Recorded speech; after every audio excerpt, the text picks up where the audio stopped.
रेनगर cooperative housing सोसायटीच्या 30,000 घरांसाठी हिरवा कंदील दाखवण्यात आला असून यासाठी 450 कोटींची तरतूद करण्यात आली आहे।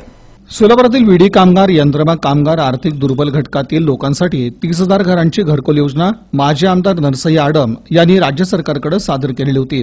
कुंभारी येथे यासाठी जागा खरेदी करण्यात आली। तसंच रेनगर सहकारी गृहनिर्माण संस्था देखील स्थापन करण्यात आली। पंतप्रधान आवास योजनेच्या अंतर्गत या 30,000 घरांसाठी शासनाने आर्थिक मदत करावी अशी मागणी राज्य सरकारकडे करण्यात आलेली होती। राज्य सरकारने हा प्रकल्प केंद्र सरकारकडे पाठवलेला होता। सोमवारी केंद्र सरकारच्या केंद्रीय गृहनिर्माण आणि शहरी विकास मंत्रालयाने या प्रकल्पाला मंजुरी दिली आहे।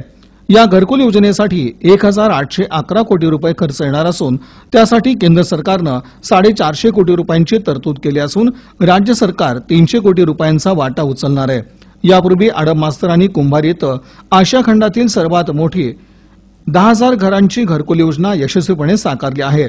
आता 30,000 घरकुल योजनेला केंद्र सरकारने हिरवा कंदील दाखवल्याने हा जगातील सर्वात मोठा गृह प्रकल्प ठरणार आहे।